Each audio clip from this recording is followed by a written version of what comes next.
राम राम राम हरे हरे, हरे कृष्ण कृष्ण कृष्ण हरे हरे। हरे राम राम राम हरे हरे, हरे कृष्ण कृष्ण कृष्ण हरे हरे। हरे राम राम राम हरे हरे, हरे कृष्ण कृष्ण कृष्ण हरे हरे। हरे राम राम हरे हरे, हरे कृष्ण कृष्ण कृष्ण हरे हरे। हरे राम राम राम हरे हरे, हरे कृष्ण कृष्ण कृष्ण हरे हरे। हरे राम राम हरे हरे, हरे कृष्ण कृष्ण कृष्ण हरे हरे। कुंडलीक वरदे हरि विठ्ठल, श्री गुरु ज्ञानदेव तुकाराम, पंढरीनाथ भगवान की जय। माऊली ज्ञानेश्वर महाराज की जय। जगद्गुरु तुकाराम महाराज की जय। ब्रह्मनिष्ठ गुरुवर्य रंगनाथ महाराज की जय। श्री विनायकं गुरुर्नौमि, साखरे नाम विश्रुतं, येषां चरण सान्निध्यात् जीवा मुक्ता भवन्ति। साखरे वंश विख्यातं ज्ञानदानपरायणम्, विनायकं गुरुर्वन्दे भवबन्धविमुक्तये। श्रीरङ्गनाथं गुरुराजवर्यं, मुमुक्षूणां ज्ञानदानेकदक्षं,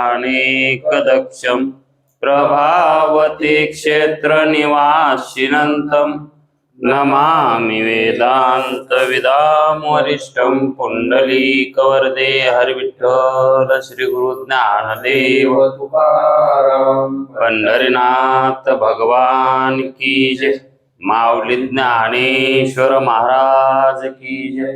जो आनंद सत्य प्रकाश, विभो आणि आधार नाम रूपास, बुद्धी न जाणे आणि जाणे ही त्यास, तो अपार शुद्ध परमात्मा मीची असे।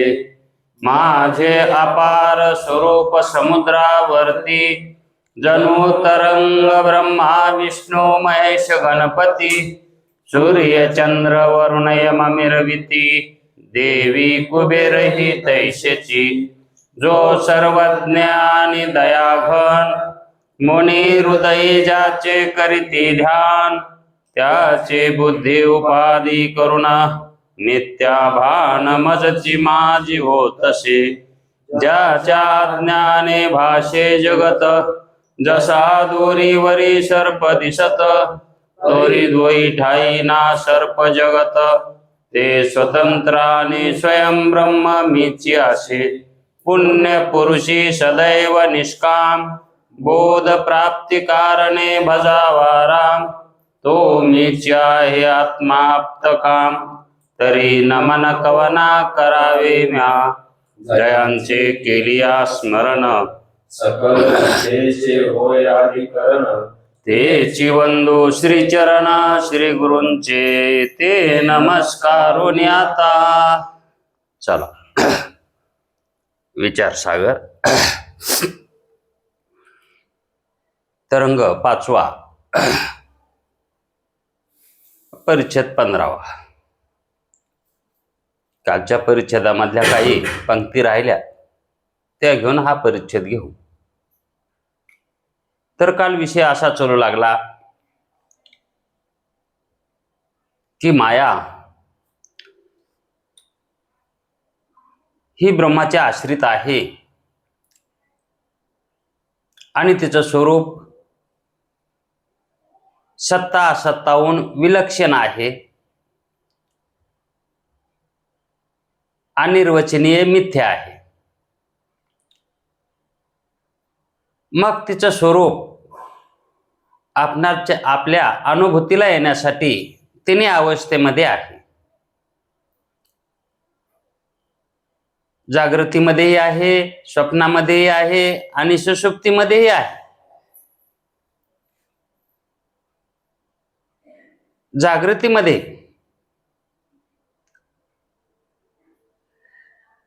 मी ब्रह्म जाणत नाही,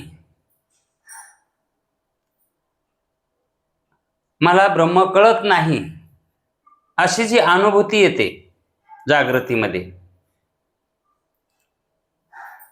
मग ते अज्ञान अज्ञान हे अज्ञानी मनुष्य मी ब्रह्म जाणत नाही असं म्हणतो.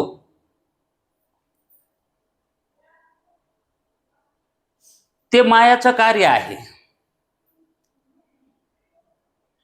आणि ब्रह्मा ज्ञानाहून पूर्वी, ब्रह्मज्ञानाच्या अगोदर तिने अवस्थेत प्रतीती होती. ब्रह्म झाल्याच्या नंतर येणार नाही, पण ब्रह्मज्ञान झाल्यावर येणार नाही. पण ब्रह्मज्ञानाच्या अगोदर तिने अवस्थेमध्ये मायेची प्रतीती आहे. जागृतीमध्ये आहे, सुषुप्तीमध्ये आहे आणि स्वप्नामध्ये आहे. मग मी अज्ञानी आहे असं जीवाला वाटतंय आणि ब्रह्म जाणत नाही. मी ब्रह्म जाणत नाही, मी अज्ञानी आहे असा जो जीव म्हणतो, हे काय आहे? अज्ञानच आहे. हा, ही मायाच आहे ना. मग ही माया प्रतीतीला येते जागृतीमध्ये. मग स्वप्नामध्ये सुद्धा जे आपल्याला विषय प्रतीतीला येतात,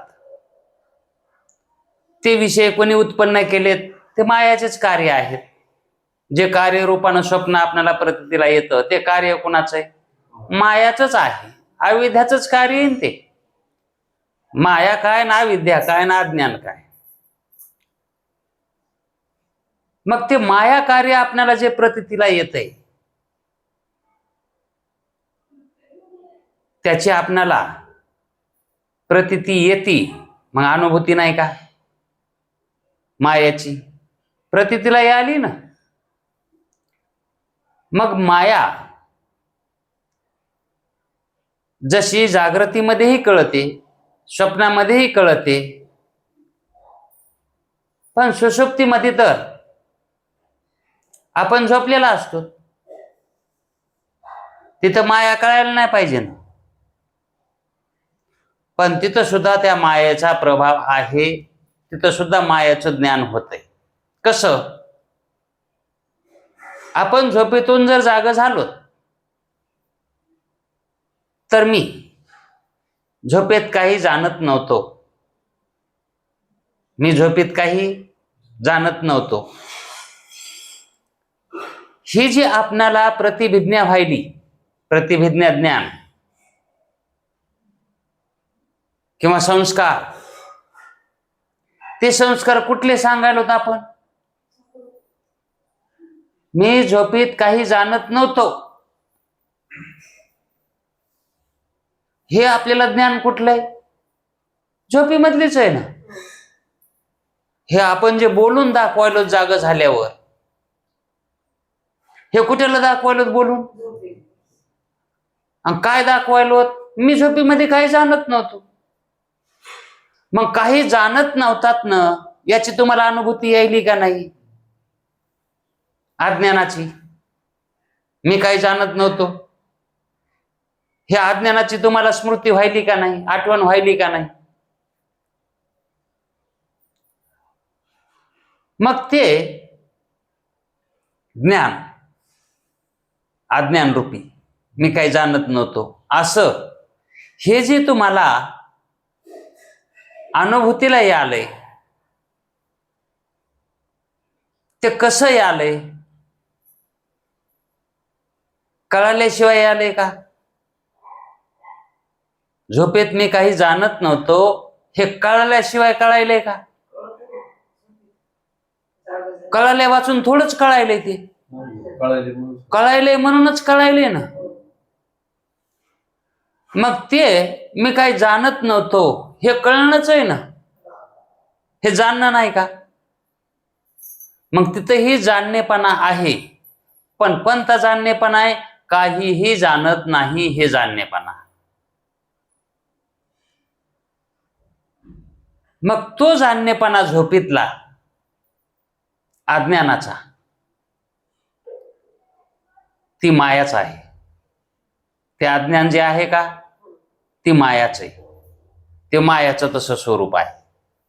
अज्ञान रूपानं कधी दिसती, कधी अविद्या रूपानं दिसती, आणि कधी कल्पना रूपानं दिसते. ती माया, हे मायाचे स्वरूप येतं. म्हणून तर तिला सत्ता 57 विलक्षण म्हणतात, वेगळी म्हणतात. कारण प्रतीतीपुरतीच तिची सत्ता आहे. तिने कालात प्रतीतीला येती, पण प्रतीतीपुरतीच सत्ता आहे.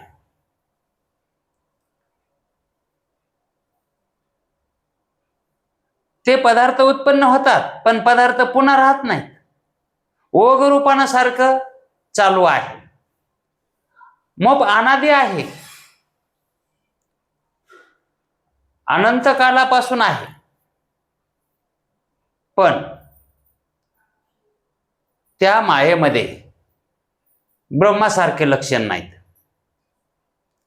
ब्रह्म कसं सद्रूप आहे, ब्रह्म कसं आहे, सद्रूप आहे, चिद्रूप आहे आणि आनंदरूप आहे. तसं मायाचं स्वरूप आहे का? सद्रूप म्हणजे कसं? सत द्रुप, द्रुप किंवा द्रुप, हे दृक जे आहे का, हे त्रिपुटीतीत आहे. द्रष्टा, ते दृक रूपच द्रष्टा झाले, आणि तोच द्रष्टा दृश्य रूपाला आलाय. आणि जे दर्शन आले, जे प्रतीतीला आले, तेच दृष्टत्व रूपानंच आले. द्रष्टा, दर्शन आणि दृष्टी. द्रष्टा, दृष्टी आणि दर्शन. द्रष्टा हा अंतःकरण स्थित आहे, आणि इंद्रियामार्फत जी वृत्ती बाहेर निघाली, ते काय झालं, दृष्टी झाली. तिला काय म्हणायचं, दृष्टी. आणि त्या दृष्टीनं जे दिसायले ते दर्शन, त्याचं दर्शन व्हायले दृष्टीला. मग जर दृष्टी नसली नसती तर दर्शन झालं असतं का? दर्शन मावळेल, पण दृष्टी राहील ना. दृश्यच जर नसेल तर दृष्टी राहील का? काय पाहणार ती दृष्टी? तिला वाच्यवाचकता येईल का दृष्टीला? जर मी कधी काही पाहत असोल तर आपणाला म्हणता येतंय की मी दृष्टीनं पाहत आहे. आणि पाहायला काही नसेलच दृष्टीला, तर त्या ठिकाणी दृष्टी सुद्धा राहत नाही, ती सिद्धच होत नाही ना. कशावरून म्हणायचं मी आई आहे, मी आई आहे? अशी जर एखादी स्त्री म्हणू लागली तर तिच्या काकाला लेकरू असलं तर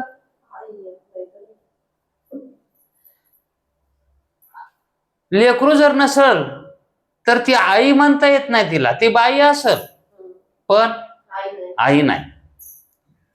तसं दृष्टीला जर दिसायला काय असेल विषय तर दृष्टी आहे, आणि जर दिसायला काही नसेल, प्रतीतीला काही नसेल, विषयच नसेल, तर दृष्टी सुद्धा नाही.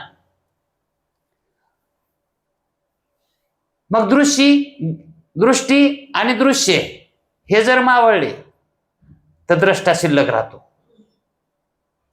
मग हे द्रष्टा कशामुळे आलाय भाव? ज्या वेळेस दृष्टी दर्शनापर्यंत जाते आणि ते दर्शन ती दृष्टी वृत्तीमार्फत द्रष्ट्यापर्यंत आणते. हा व्यवहारच नाही झाला तर द्रष्ट्याचा द्रष्टापणा राहील का?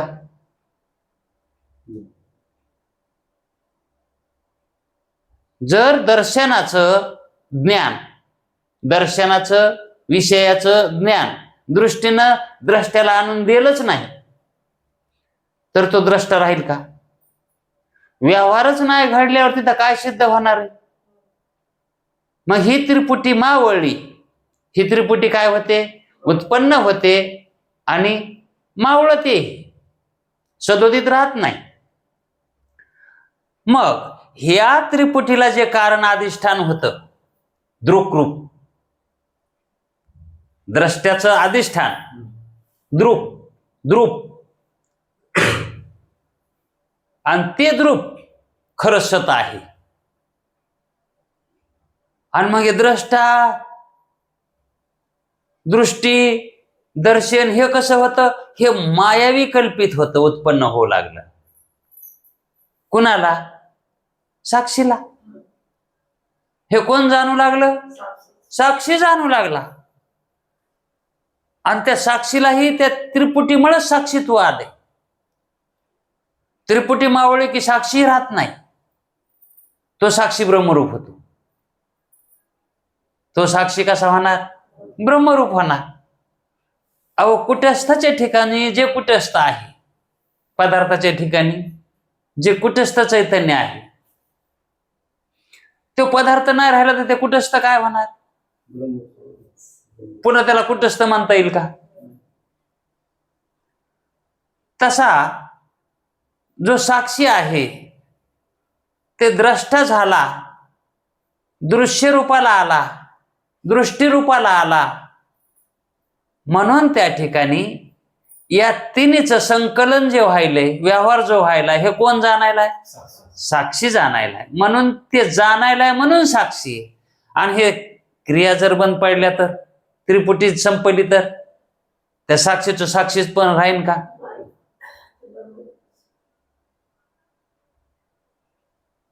सूर्य उगवला की रात्र म्हणतच नसतात. सूर्याच्या उगवण्यानं रात्र संपती. तसं त्रिपुटीच्या संपण्यानं दृक भाव निर्माण होतो, दृक भाव अस्तित्वात राहतो. ते दृक सतरूप आहे, ते दृक. मग आपण द्रष्टा आहोत का दृक आहोत?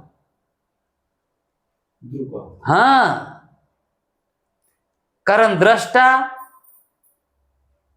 दृष्टी आणि दर्शन ही जी त्रिपुटी व्हायली, ही जागृतीमध्ये आल्यावर व्हाली, स्वप्नातही व्हाली आणि सुषुप्तीतही व्हाली.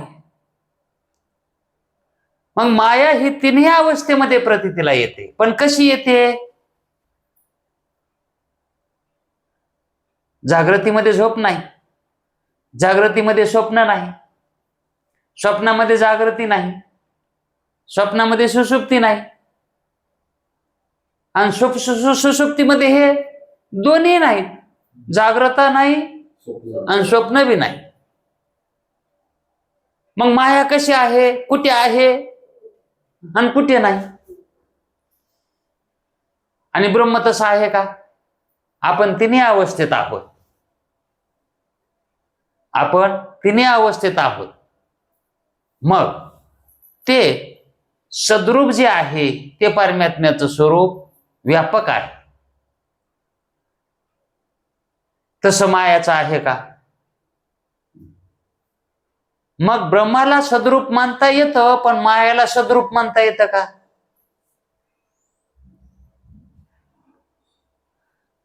मायाच्या ठिकाणी जी त्रिपुटी उत्पन्न व्हाली, मायाच्या ठिकाणी मायारूप त्रिपुटी जी उत्पन्न व्हाली, त्या त्रिपुटीला साक्षी कोण आहे? ही त्रिपुटी म्हणायला माया आहे का? त्या त्रिपुटीचं प्रकाशन कोण करायलंय? ब्रह्मचैतन्यच करायलंय, द्रुकरूप असणार, हे की नाही? तेच करायले, आत्माच करायलाय. प्रकाशन मायेकडून होत नाही, प्रकाशन मायाकडून होत नाही. प्रकाशन कोणाकडून होतंय? चैतन्याकडूनच होतंय, कारण तोच प्रकाश रूप आहे. आणि माया, अज्ञान आणि अविद्या जड रूप आहे, ते प्रकाशन करू शकत नाही. आणि त्याच्यातलं प्रकाशन चैतन्य करतो. त्याचंही प्रकाशन, कार्याचंही आणि कारणाचंही प्रकाशन करणारा एक चेतनच आहे. म्हणून मायाला सद्रूप म्हणता येत नाही, कारण ती सद्रूप भावाला प्राप्त होतच नाही. कारण सद्रूप भाव परमात्म्याचा आहे. म्हणून त्या सद्रूप परमात्माच तो कसा आहे? तिन्ही कालात आहे. सद्रूप परमात्मा तिन्ही कालात आहे, म्हणून तेच सतरूप आहे. परमात्माच कसा आहे? सतरूप आहे. आता सतरूप आणि परमात्मा दोन शब्द झाले ना. मग परमात्मा सतरूप आहे का सतरूप जे आहे ते परमात्मा आहे?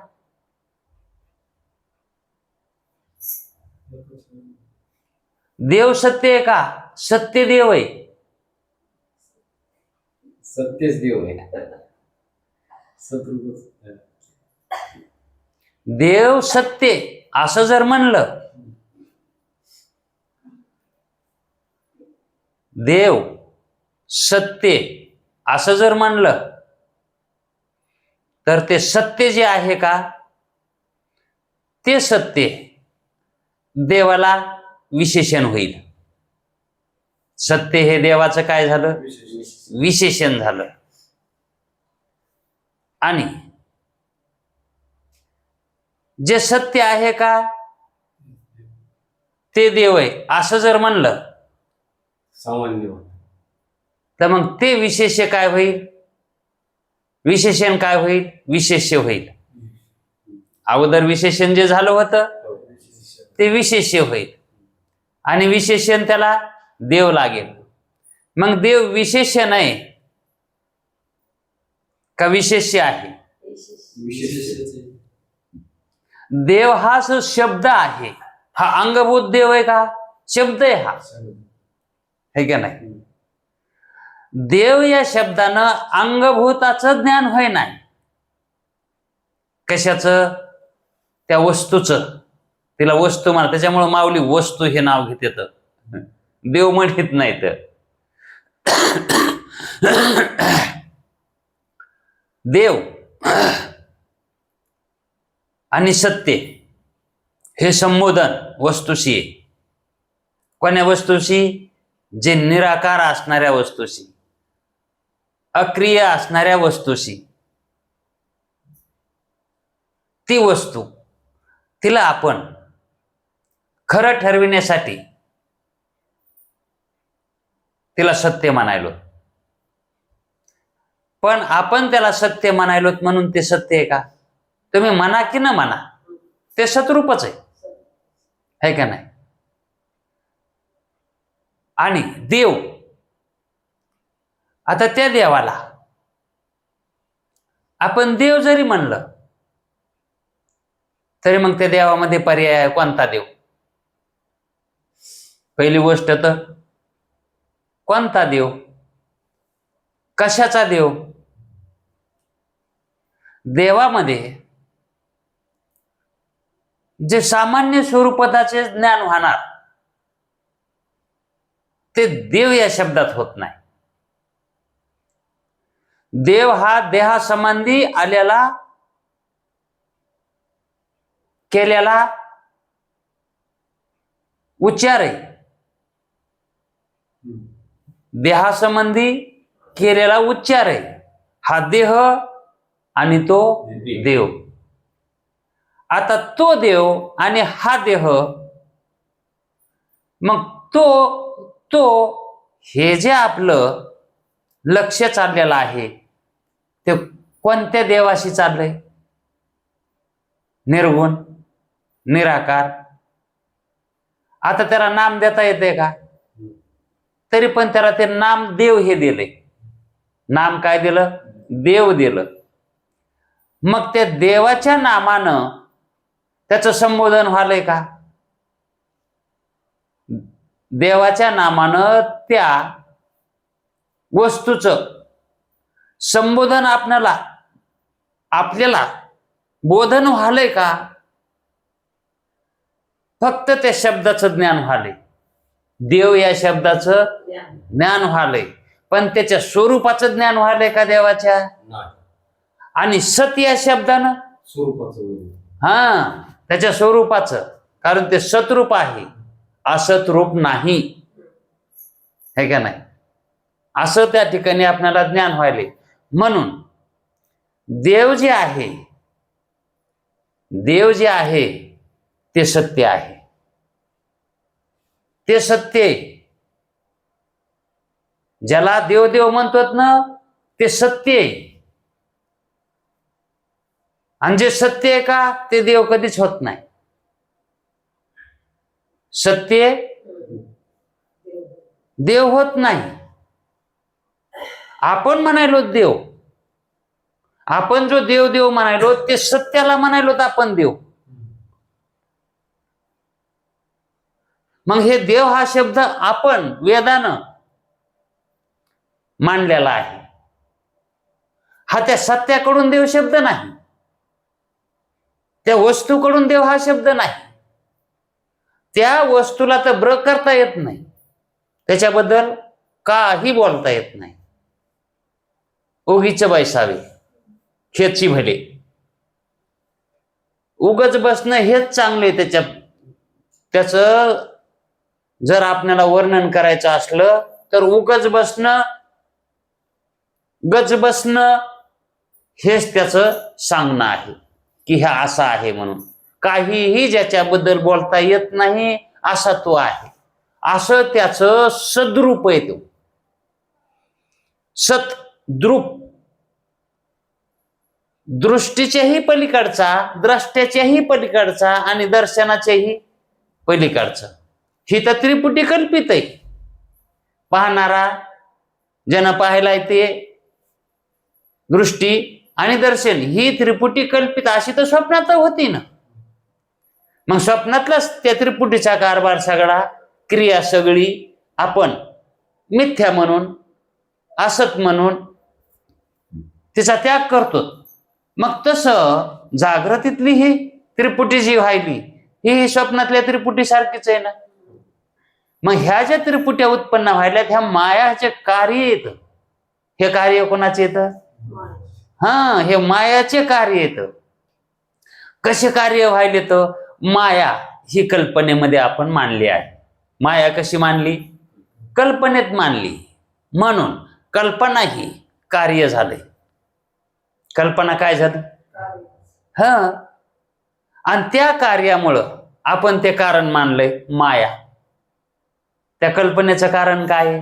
कशाची कल्पना करायला? मायाची. ते कारण झाले. मग ते कारण कार्यरूपाला कल्पनेमध्ये आलं आणि ती कल्पना अशी होऊ लागली की मी काही जाणत नाही, मी अज्ञानी आहे. मग आवरण कशावर पडायले? ब्रह्मावर पडायले, स्वरूपावर आवरण पडायले, है का नाही?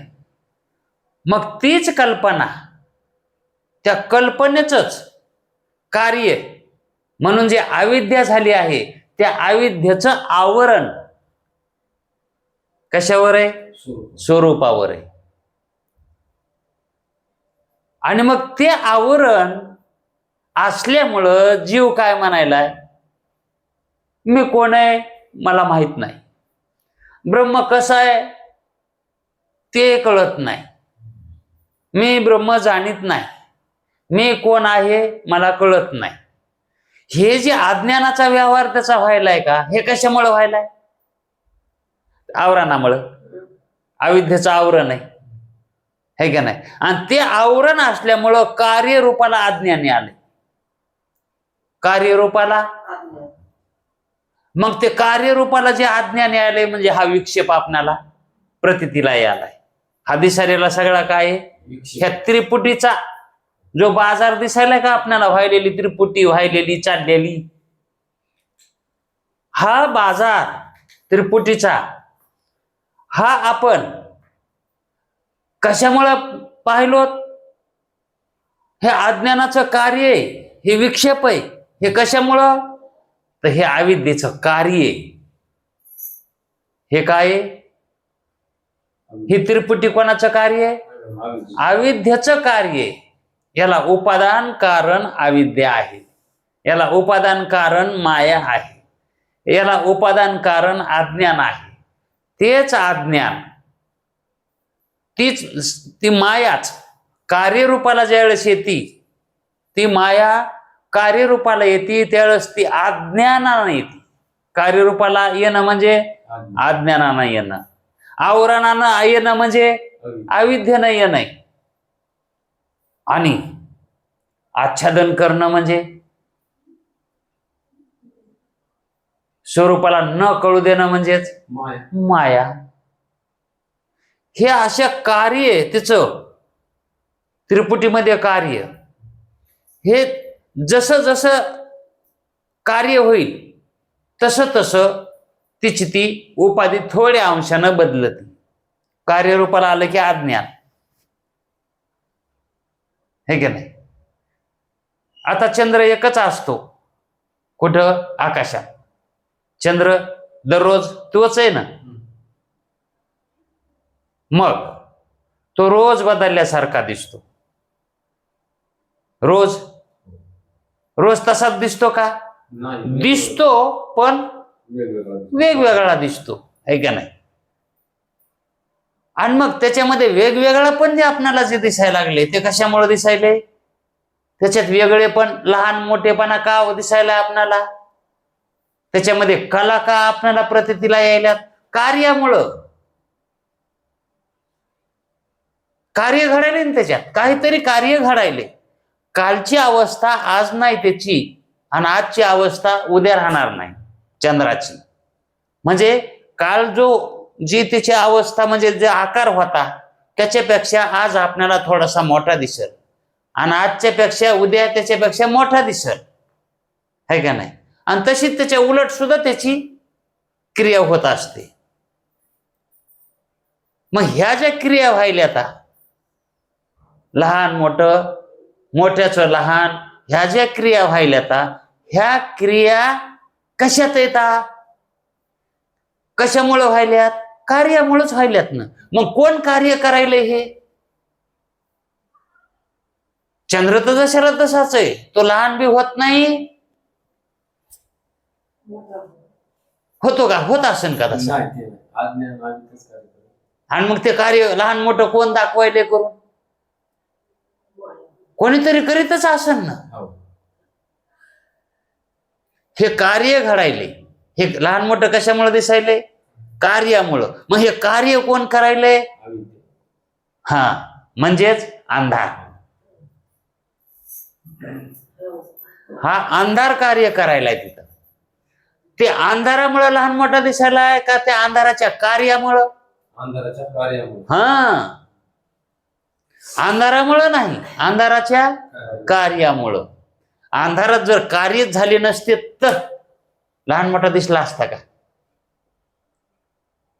पण आपण म्हणतो नाही, वैज्ञानिक म्हणते त्याच्यावर छाया येते, त्याच्यावर अंधकार येतो, अंधकारामुळे तसा दिसतो. पण माऊली म्हणते अंधकारामुळे होत नाही तसं, त्या अंधकाराच्या कार्यामुळे तसं होतंय, ते कार्यरूपाला येतंय.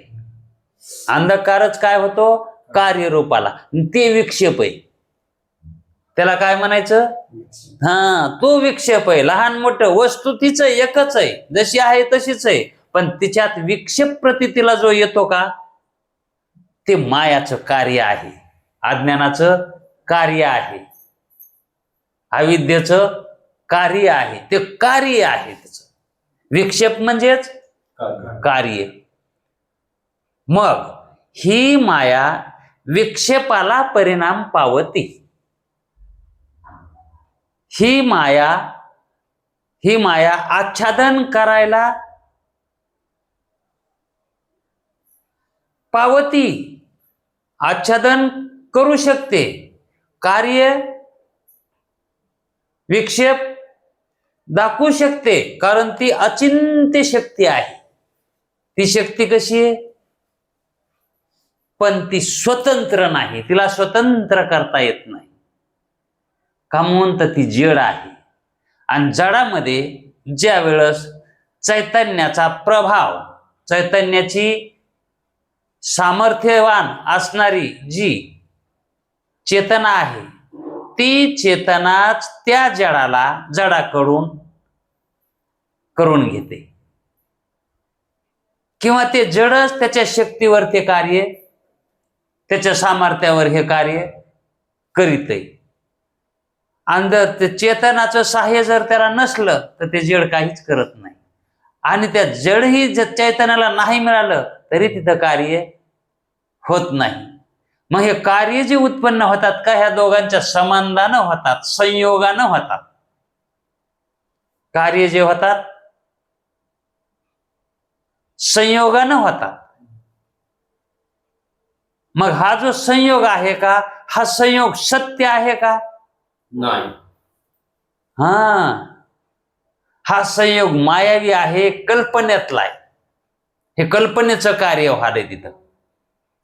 मायाच काय करायली? कल्पना करायली. तिथं मायाच्या योगानं आपण कल्पना करायलो. आपण मायात आल्यामुळं आपल्या ठिकाणी कल्पना उत्पन्न व्हायली. म्हणजेच कल्पनेचं तिथं कार्य घडायलं, कल्पनेतच कार्य घडायले. कल्पनेतही कार्य घडतं, अविद्येतही कार्य घडतं आणि अज्ञानातही कार्य घडतं. कार्यरूपाला तिन्ही तत्व येतं, पण यांचं थोडंसं वेगवेगळं आहे. कल्पनेतलं काही उत्पन्न न होता पदार्थ आपल्याला जाणता येतो. तो पदार्थ उत्पन्न न होता पदार्थ उत्पन्न होत नाही. याला म्हणायचं गंधर्व नगर. गंधर्व नगर कशाला म्हणायचं? कल्पनेमध्येच. आपण जागृतीमध्येच आहोत आणि कल्पनेमध्येच आपण अशी कल्पना करायची अमुक एका ठिकाणी गाव आहे आणि ते मोठ्या महामार्गापासून 1 किलोमीटर दूर आहे आणि ते खड्ड्यात आहे. गाव कसं आहे? खड्ड्यात आहे आणि महामार्ग उंच टेकडीहून गेलेला आहे आणि त्या रस्त्याहून आपण त्या गावाकडे पाहत आहोत. त्या गावाला जाणारा त्या महामार्गापासूनच रस्ता जुटलेला आहे आणि त्या रस्त्याच्या बाजूनं मोठमोठ्याली झाडे आहेत आणि त्या झाडांच्या पलीकडं 1 किलोमीटरवर तिथं सगळी देवळासारखी घरं दिसायली. सगळी घरं कशी? प्रत्येक घराला शिखर आणि सगळ्या घरांना सोनेरी रंग दिलेला आहे आणि तिथलचे सर्व मनुष्य जीव सात्विक आहेत. तिथलचे सात्विक आहेत. मग त्या गावाला सुवर्ण नगरी असं नाव द्यायला काय हरकत आहे का? सुवर्ण नगरी. ती रोडवरून जर बघितली, त्या महामार्गावरून बघितलं तर सुवर्ण नगरी दिसते. आता हे आहे का? हे कशात उत्पन्न केलं गाव? ते कल्पनेत केलं, है का नाही? मग ही कल्पना जी आपण करायला लागलोत का, ही कशामुळे करायलो? मायावी. याला काय म्हणायचं? मायावी. मारीच राक्षस होता, एक धरून जरा रावणाचा मामा, पण ते हरिण झाला. कोणतं? सुवर्ण. सुवर्ण हरिण झाला ते. त्याची त्वचा सुवर्णासारखी होती, म्हणजे सोन्यासारखी होती. अहो सोन्यासारखी म्हणजे सुंदर आहे का नाही? मग आहे त्याच्यापेक्षा सुंदरता त्या ठिकाणी मारीच्यानं आहे त्याच्यापेक्षा सुंदरता दाखविली. मग हे कोण दाखवत? माया. सुंदर कोण करत? त्या मायानं सुंदरता ही दाखविता येते. आणि त्याला काय विरुद्ध शब्द आहे? कुरूपता है का नाही? कुरूपताही होता येते आणि सुंदरताही होता येते. हे जे होता येते का, हे मायावी विद्येनं होता येते. याला म्हणायचं मायावी विद्या. नाटकामध्ये हे जे पात्र असतात का, हे सर्व मायावीच असतात. कशातले आहेत? कल्पनेतले आहेत ते. वास्तविक तशी आहेत का ते? मग हे जगत दिसायला आपणाला हे कसं आहे? मायावीच आहे. वास्तविक आता जगातले जीव हे असे आहेत का? त्यांचं खरं स्वरूप देहधारी आहेत का ते? देह कशाचा आहे? मायाचा आहे का नाही? रूप.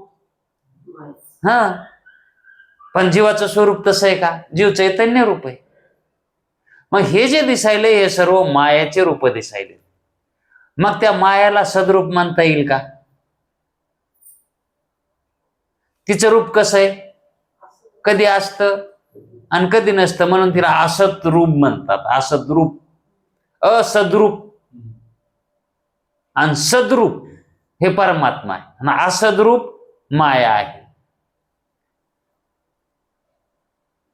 असद्रूप आणि सद्रूप, सद्रूप, चिद्रूप आणि आनंदरूप असा परमात्मा आहे. आणि असद्रूप, जडरूप आणि दुःखरूप ही माया आहे. आणि नाम आणि रूप हे मायाचेच आहेत. नाम आणि रूप हे दोन्ही नाम हे नाव ठेवलेले. नाम म्हणजे ज्ञान, वृत्ती ज्ञान. आणि रूप हे मायाचे कार्य आहेत. आणि परमात्म्याच्या ठिकाणी नाम आणि रूप आहे का? मग हे नाम नाम नाम नाम जप, नाम सप्ताह हे काय? मायाचेच कार्य आहेत. मग वेद गुरु मायाचंच कार्य आहे. म्हणून हे सर्व वेद गुरु अगोदर सुद्धा सांगितलं हे मायाचेच कार्य आहे म्हणून. आणि इथंही आज तेच सांगायलेत की हे मायाचेच कार्य आहे. म्हणून जसे चैतन्य सद्रूप आहे तसे मायावतीचे कार्य सद्रूप होईल. तर काय होईल? जर मानलं तर, मायाला जर सद्रूप मानलं तर त्या ठिकाणी अद्वैताची हानी होईल. अद्वैत सिद्ध होणार नाही, द्वैताची सिद्धी होईल. माया एक सद्रूप मानावं लागल आणि हे एक चैतन्य एक, ब्रह्म एक सद्रूप मानावं लागल. मग दोन सद्रूप तत्व नसतात, द्वैताची उत्पत्ती होईल. म्हणून वेदाच्या सिद्धांताची हानी होणार. म्हणून मायावतीचे कार्य मिथ्या आहे. तिचे कार्य कसे आहे आणि ती बी कशी आहे? मग ती सद्रूप कशी मानायची? आणि ती जर सद्रूप नाही मानली तर अद्वैत सिद्ध होतो. अद्वैताला काय हानी बसते का? म्हणून माया जशी आहे तशी माना ना. तिचं जे असद्रूप आहे तिचं स्वरूप तसंच माना ना. आणि सद्रूप परमात्म्याचं आहे म्हणून मायाला सद्रूप मानू नये. जरी प्रतीतीला येत असली तरीही कोणी म्हणेल मग हे दिसायले ते सद्रूप नाही का? जरी दिसायले तरी ते रूप सद्रूप नाही, सतरूप नाही, टिकणार नाही, सत्य नाही, म्हणून त्याला सद्रूप म्हणता येत नाही. रूप जरी दिसलं तरी सद्रूप असावं ना, कारण रूप हे सत्यच असतं असा काही नियम नाही. कारण काही काही रूप आरोप सुद्धा असतात. रूप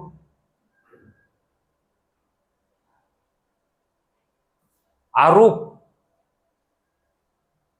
रूपरहित ते आरोप आणि रूपसहित ते स्वरूप आहे का नाही. मग स्वरूप आणि आरूप, आता स्वरूप कोण आहे? माया आहे, आणि आरूप ब्रह्म आहे का नाही. मग रूपामध्ये बाधा येणार नाही का? रूप रूपावरच राहतं का सारखं? स्वरूप स्वरूपाला बाधा येते है का नाही. रूप हे का तिन्ही काळामध्ये राहू शकत नाही, तर चिरकाल कसं राहू शकेल? रूपाचा नाश आहे. रूप कशाला म्हणतात? जे आकाराला आला आहे त्याला रूप म्हणतात. रूप तरी कशाला म्हणायचं? जे आकाराला आला आहे आणि आकार येत असतो, असतो नाही, आकार येत असतो है का नाही.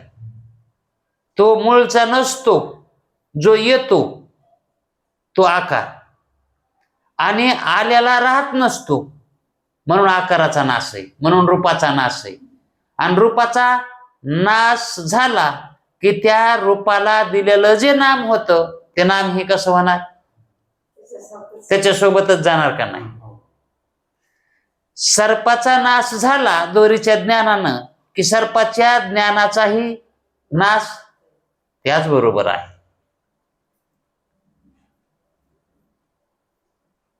त्याची रूपाची उत्पत्ती झाली आणि त्या रूपाला नाम दिलं. सर्पाची उत्पत्ती झाली आणि त्या सर्पाला सर्प हे नाव दिलंय. मग सर्पाचा बाध झाला दोरीच्या ज्ञानानं, त्याच्या अधिष्ठान ज्ञानानं, सर्पाचे अधिष्ठान ज्ञानानं. कशाचा नाश होणार? रूपाचा. आणि नाम कुणाला दिलं होतं? रूपालाच दिलं होतं. आता रूपच नाही राहिलं तर नाम कसं राहणार त्याच्यावर? जुन्या भीतीला एकानं सोनेरी रंग असतो ना, तो महाग असतोय सगळ्यात, ते रंग द्याला. भिताड जुनं होतं आणि त्या रंगाची किंमत त्या भिताडापेक्षा जास्त झाली, त्या रंगाची किंमत. पण ते पावसाळ्यामध्ये भिताड पडलं, ते भिताड पडलं तर रंग तसाच राहिला का तिथं? तसं रूपाचा नाश झाला की नामाचा त्याच्याबरोबर. आतापर्यंत जन्मलेले जेवढे म्हणून आपले पूर्वज येतो, हा केव्हापासून चालू ही शृंखला आहे का नाही. आपल्याला कुठपर्यंत नाम माहित आहेत त्याची? 2 ते 3 पिढ्या, लय झालं तर पंजोबा पोचतो. त्याच्या अगोदरचे आहेत का नाव माहीत? आणि नव्हते का आपल्याला अगोदरचे पूर्वज? मग आता त्याची रूप आहेत का इथं? ते रूप नाश पावले, त्याचे देह नाश पावले, आपणच जाळले म्हणायचं, आपणच फुकून दिले ते.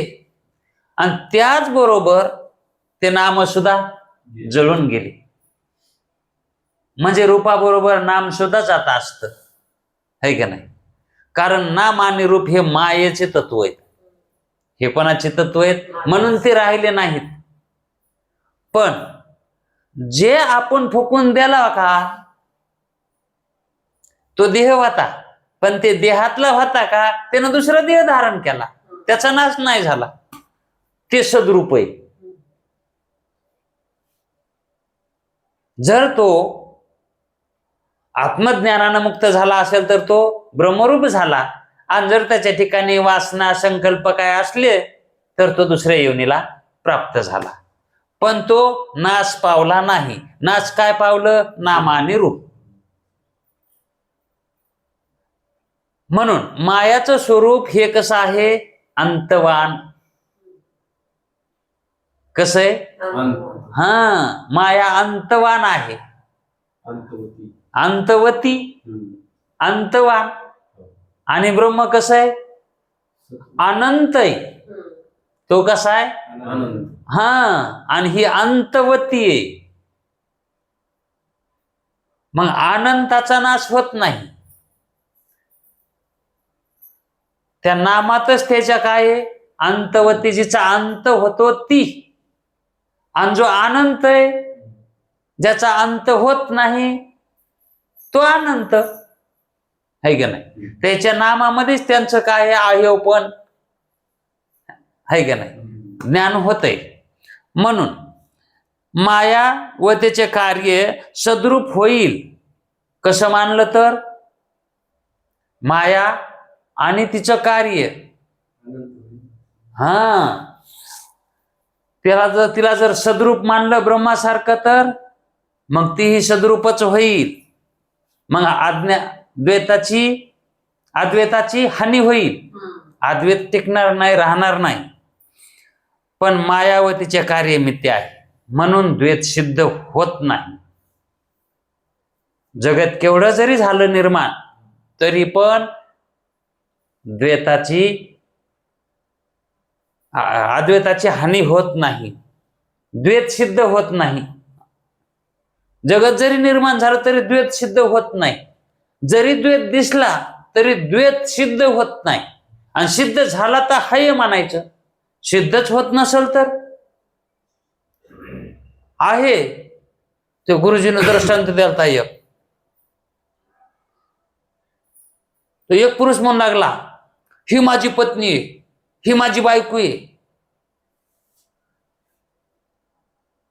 तिथं होता पोलीस उभा. ते म्हणला, तो एकट्यानं म्हणल्यानं काय होतंय? त्या बायनं म्हणावं ना, हे मवा नवरा आहे. त्या ठिकाणी ते पती पत्नी कधी होतील? नवरा बायको कधी होतील? त्या बायकोनं म्हणायला पाहिजे हे मावा नवरा आहे का नाही? एकट्यानं किती बोंबलू द्या ना, हे माय बायको, हे माय बायको. ती जर म्हणली हे मावा नवरा नाही, तर नाहीच. एकट्याच्या म्हणण्यावर काय होतंय? तसा द्वैत सिद्ध केव्हा होईल? माया सद्रूप मानली तर. आणि माया सद्रूप मानता येते का? कारण ती मिथ्या आहे. मग ते मिथ्या माया कितीही उत्पन्न झाली आणि तिनं कितीही कार्य रूपाला जगत आणलं, तरीही द्वैत सिद्ध होत नाही. त्यांनी दृष्टांत दिलाय स्वप्नाचा. स्वप्नामध्ये आपणाला खूप कर्जबाजारी झालोत आपण. अनेक जणांचे पैसे आपण घेतले, कर्जबाजारी झालोत, दिन झालोत. पुन्हा आपल्याला कोणी मागितलं तरी द्यायला गेलं, उलट महागायला गेलं तर मारू लागले. म्हणजे स्वप्नामध्ये पत गेली म्हणून कोणीच द्यायला गेलं. आणि मग तशी अवस्था झाल्यावर म्हणजे सर्व स्वप्नामध्ये इतकी दुर्बलता प्रतीतीला येऊन आणि मग दुःख करीत बसावं आणि चेव यावा. जर चेव आला आणि चेव आला तर तो खूप मोठा धनाढ्य माणूस. किती? 5 नंबर त्याला. एवढा माणूस तो म्हणू लागला, मी काय स्वप्नात पाहिली दारिद्र्यता माझी. पण त्या ठिकाणी ती दारिद्र्यता पाहून त्याला दुःख होत आहे का? नाही. कारण तो सत्य मानित नाही. पण जाणली नाही का? मग त्याच्यावर किती बी गरिबी जरी आली तरी काय हानी होते का? म्हणजे याची काय हानी झाली होती का? याच्यातलं 1 एकर 2 एकर आणि त्याचं कमी होतंय का?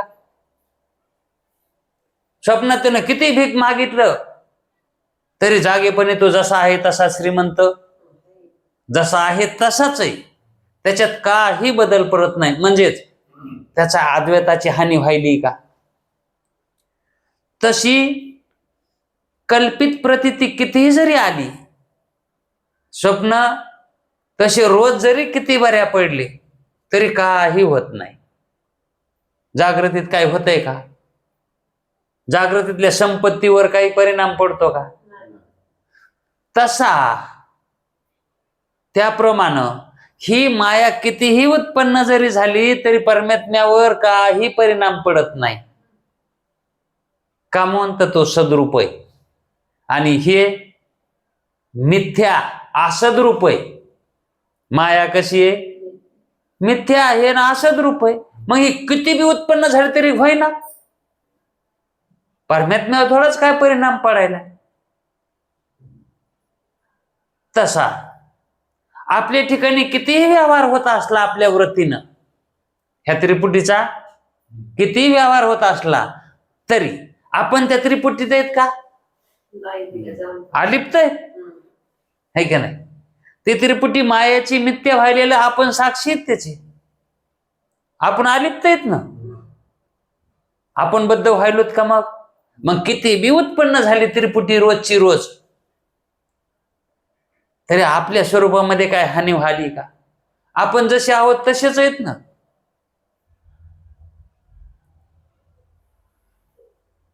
लहानपणी हा देह लहान होता, पुन्हा तरुणपणी मोठा झाला देह, है का नाही? आणि पुन्हा वृद्धापकाळी हा म्हातारा झाला देह. मग आपण लहानपणी जसे होतो त्याच्यात काय परिणाम आहे का मोठेपणी? जे लहानपणी होतो आपण तेच आहेत ना मोठेपणचे, आणि जे मोठेपणी होतो तेच आहेत ना म्हातारपणी. आपण तेच आहेत. आपल्यात लहान आणि मोठं झालंय का आपलं काही स्वरूपाकडून? मग लहान मोठं झालं कोण? माया. माया हे विक्षेप, हे अज्ञानाचं कार्य. हे लहान मोठं कशामुळं व्हायलंय? कार्यामुळं. कार्य चालू आहे ना. आणि कार्य जर बंद पडलं तर ह्याच्यात लहान मोठेपणा व्हायचा राहील का? हे लहान मोठे होणार ना. जे होऊ लागला तो बंद पडेल का नाही? अंधारानं कार्य करायचं बंद केलं तर चंद्राचं दररोज जसं उगवण आहे तसंच राहणार. पृथ्वी जर नाही फिरली कार्य, त्याच्यामुळे ते अज्ञानाचं कार्य आहे, अंधकाराचं कार्य व्हायले. पृथ्वी फिरल्यामुळं, चंद्र फिरल्यामुळं, सूर्य फिरल्यामुळं हे सगळं फिरायलंय. म्हणून हे कार्यामध्ये आहे. हे कार्य कारण व्हायला लागले तिथं. कशाला? विक्षेपाला. विक्षेपाला कारण कोण आहे? कार्य. कारण नाही कारण त्याला. अंधार नाही कारण, त्या अंधाराचं कार्य. तसं माया नाही कारण, मायाचं कार्य. आणि मग ते मायाचं कार्य हे एकच मानले म्हणून माया म्हणतो आपण. वास्तविक पाहता माया काय करीत नाही, कार्यच करीत असतं. आणि कार्य रूपाला गुण आहेत आणि कारण रूपाला हे तत्व आहे माया. आणि ते कार्य रूपाला असणारे 3 गुण आहेत का? ते 3 गुण कार्याला कारण आहेत, कार्याला कारण आहेत. म्हणून कार्यकारण भाव गुणामुळे येतो. आणि गुण जर निवृत्त केले की जे कारण आहे का ते कारण अधिष्ठान रूपच होतंय. कारण ते निष्क्रिय होतंय, अक्रिय होतंय. आणि जे अक्रिय तत्व आहे ते ब्रह्माचं आहे, मग ते ब्रह्मरूपच होणार. तसं द्वैत सिद्ध होण्यासाठी माया सद्रूप जर मानली तर द्वैत सिद्ध होईल, किंवा माया सद्रूप असली तर द्वैत सिद्ध होईल, नाही तर द्वैत सिद्ध होणार नाही. आणि द्वैत सिद्ध होतच नाही कारण माया सद्रूप नाहीच, माया असद रूप आहे आणि मिथ्या रूप आहे, म्हणून अद्वैताची हानी होत नाही व ब्रह्माच्या अद्वैत्वाची हानी होत नाही. इथं सांगितले जसे स्वप्नातील पदार्थ मिथ्या असतात, जसं स्वप्नातील पदार्थ दृष्टांत घेऊन सांगितलं मिथ्या असतात, परंतु त्यापासून द्वैत सिद्ध होत नाही, त्याच्यापासून द्वैत सिद्ध होत नाही. मग द्वैतच सिद्ध नाही झाला तर सर्व अद्वैतच आहे. संसारच नाही सिद्ध झाला तर सर्व ब्रह्मरूपच आहे. सिद्ध झाला तर संसार, आणि सिद्धच नाही झाल्यावर कसं म्हणायचं? दिसायलाही न हो, काय करायचं दिसायला? गळ्यात मंगळसूत्र दिसायलंय, गळ्यात मंगळसूत्र आहे, लग्न झालंय असं कोणाला वाटण ना, पण कवा बघा तर बापाच्याच घरी असते, मग काय उपयोग आहे लग्न हो?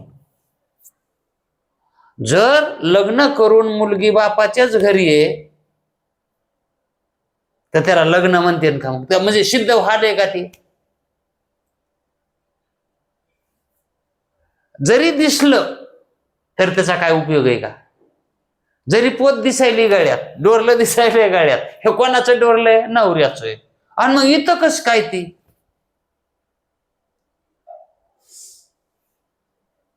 मला तर वाटतंय असे नियम पाहिजे होते, माहेरला आलं की डोरला काढून ठेवायचं तिथंच, आणि तिथं गेल्यावर घालावं. कारण इकडं आले होते सिद्धांत जुळा नाही ना.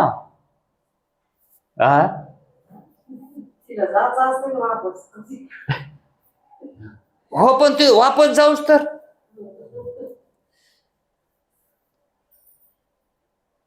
कारण सिद्धांताची हानी होती. सिद्धांताची हानी कशी होती? जर बायको उजव्या बाजूला बसली, पार्वती जर महादेवाच्या उजव्या बाजूला बसली तर तिला पार्वती कसं म्हणा? तिनं डाव्या बाजूला स्थान आहे, डाव्या बाजूलाच बसावं. कारण बायको उजव्या बाजूला नसते, उजव्या बाजूला देव आहे आणि डाव्या बाजूला देवी. आणि ती देवी जर उजव्या बाजूला बसू लागली देवाच्या तर तिला देवी कोण म्हणेल? आणि त्याला देव तरी म्हणता येईल का मग?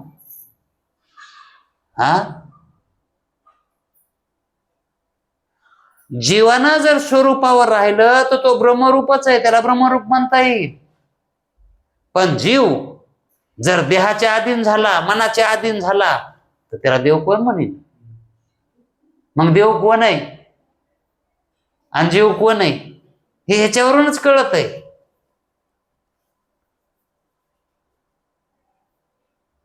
स्थित्यंतर झालं की पदभार गेला, स्थिती सुटली, आहे ती अवस्था गेली की आपल्यामध्ये दोष आला म्हणून समजायचं. जी आहे ती स्थिती, मूळची स्थिती गेली म्हणून त्या स्थितीला जपावं लागतंय, है का नाही? म्हणून लग्न लागल्यावर नवरा नवरी कसे बसवावेत हे बामणाला चांगलं ज्ञात आहे. तिथं कसं बसवितात? डावं उजवं असतंय का नाही तिथं? कधीतरी चुकून झालंय का तसं? आणि जर चुकून तसं झालं तर लग्न सिद्ध होत नाही. लग्न लागल्या 2 खुर्च्या असतात ना, आता त्याच्यावर बसतेत ना. उजव्या बाजूला जर बायको बसली तर नवरी, सगळेच मंडपातले हजारांना आलेले म्हणतात ओ तसं नाही तसं नाही तसं नाही. सगळ्याला माहित आहे बर का, सगळ्याला माहित आहे तसं नसतंय. मग सगळ्याला कसं कळा ना हे असं नसतंय म्हणून? जीवाचा स्वभाव ब्रह्मरूप आहे, हे ब्रह्मरूप असतंय हे कळाव ना. मग ही जी स्थिती सोडली, त्याचा अधिकार जो सुटलाय जीवाचा, तो कशामुळे सुटलाय? ह्या नाम आणि रूपामुळे सुटलाय, ह्या कार्यामुळे सुटलाय. तो कार्यात गुंतलाय. ती वृत्ती जी आहे का जीवाची, ती कार्यात मग्न झाली. आणि ते कार्य कसं आहे? असद्रूप आहे, सद्रूप नाही.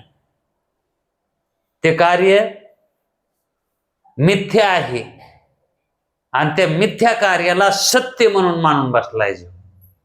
मग ते कार्य माया आहे म्हणून कळावं म्हणून हा विक्षेप आहे का? विक्षेपाची निवृत्तीच सांगितली.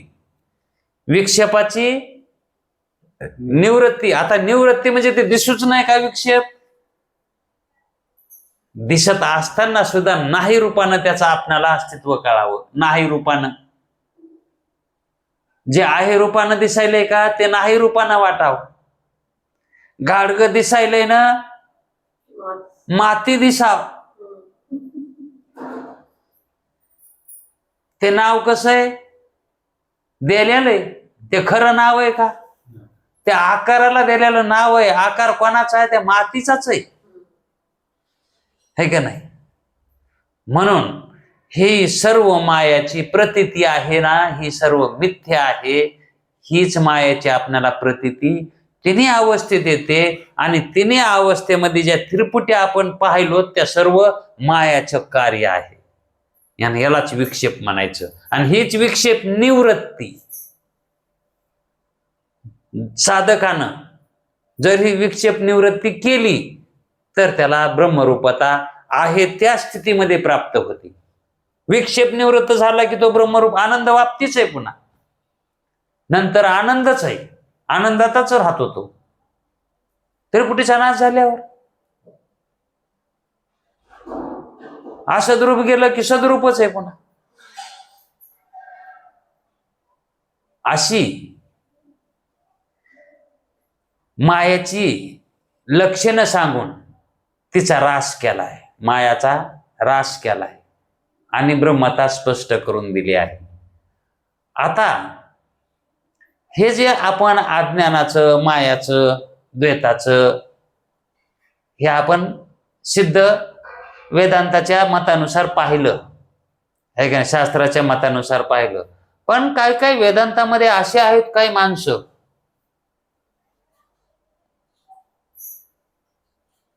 की ते वेगळ्या परिणामी सांगत येतं. म्हणजे वेदाच्या विरोधात बोलत येतो. आता ते सत्य मानायचं का असत्य मानायचं तो निराळा भाग आहे समजा, पण वेदाच्या मताच्या विरुद्ध बोलते तो. मग या ठिकाणी एक वाचस्पती नावाचा एक शास्त्रकर्ता आहे. त्याचं या ठिकाणी खंडन केलं आहे. ते आपण उद्याच्या वेळात पाहू. पुंडलिक वरदे हरी विठ्ठल. श्री गुरु ज्ञान